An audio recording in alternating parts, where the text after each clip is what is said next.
Here's another happy story. Okay, so I'm recently divorced, back in the day, and I'd meet this guy online. I mean, I'm just like figuring all this out, right? Dating, personally and navigating the online systems and all that stuff. So we met, he asked, we talked on the phone, we met, and we met in person, and I drove myself. Of course, you got to drive yourself and you've got to talk on the phone first.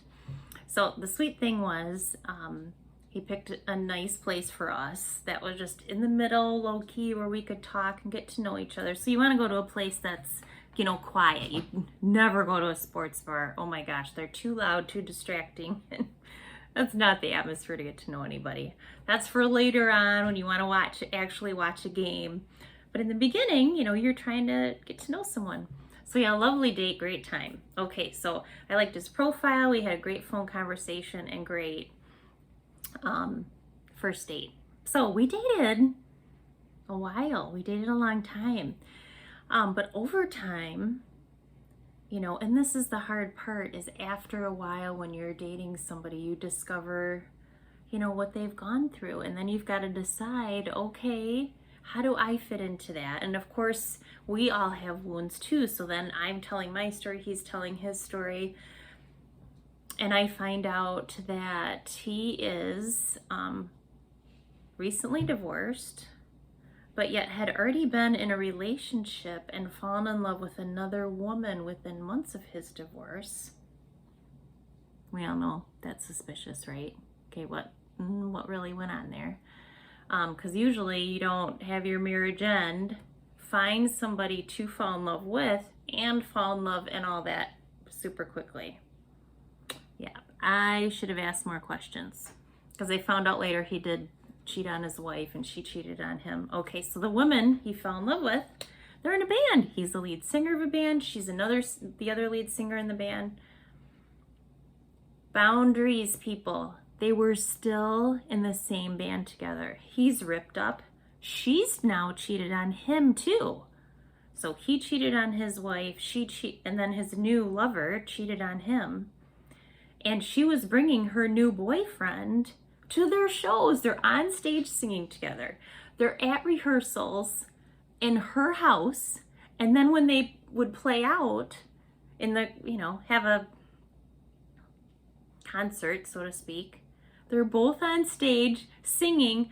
I'm in the audience. Her new boyfriend's in the audience. I mean, this is a wreck. This is a train wreck, right?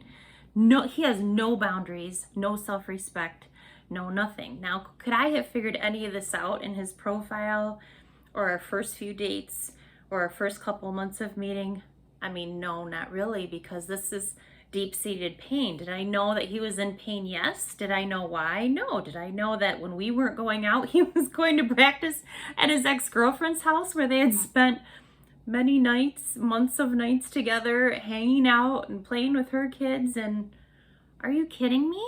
I can't tell you how awkward that was once I started putting all the pieces together for me to sit and watch them sing together. One of the final straws was, obviously all this information, but the final straw was he had been working on a song, written the rest of it for me, and then gave it to her to sing. Yeah, there's no humor in this story, guys. I'm sorry you're not getting a laugh out of this one. That was just bone crushing. I mean, that was heartbreaking. I really cared about him. I really cared about his kids. And every day, he just would say something hurtful or just continue with this really destructive pattern. And the scariest thing for me is he didn't see what was destructive about it.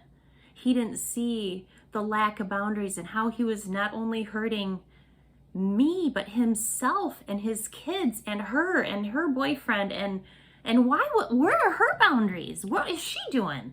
Why is she on stage? Why is the boyfriend okay with her singing on stage?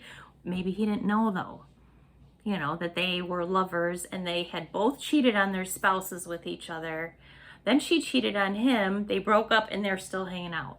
I mean, this is a nightmare all the way. I mean, yeah.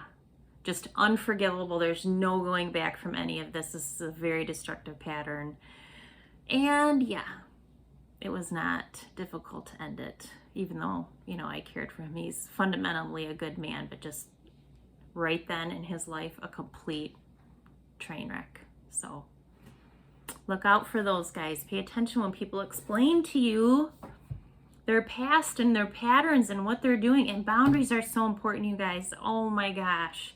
Boundaries with family, friends, work, hobbies, other passions, you know, if they're training for something or, you know, really into a specific hobby that takes up an inordinate amount of time. I mean, you've really got to really see, do they have any life balance at all? He had no life balance, so I was out. Yeah, take care of yourselves, guys. Really keep your eyes open for those signs. Good luck.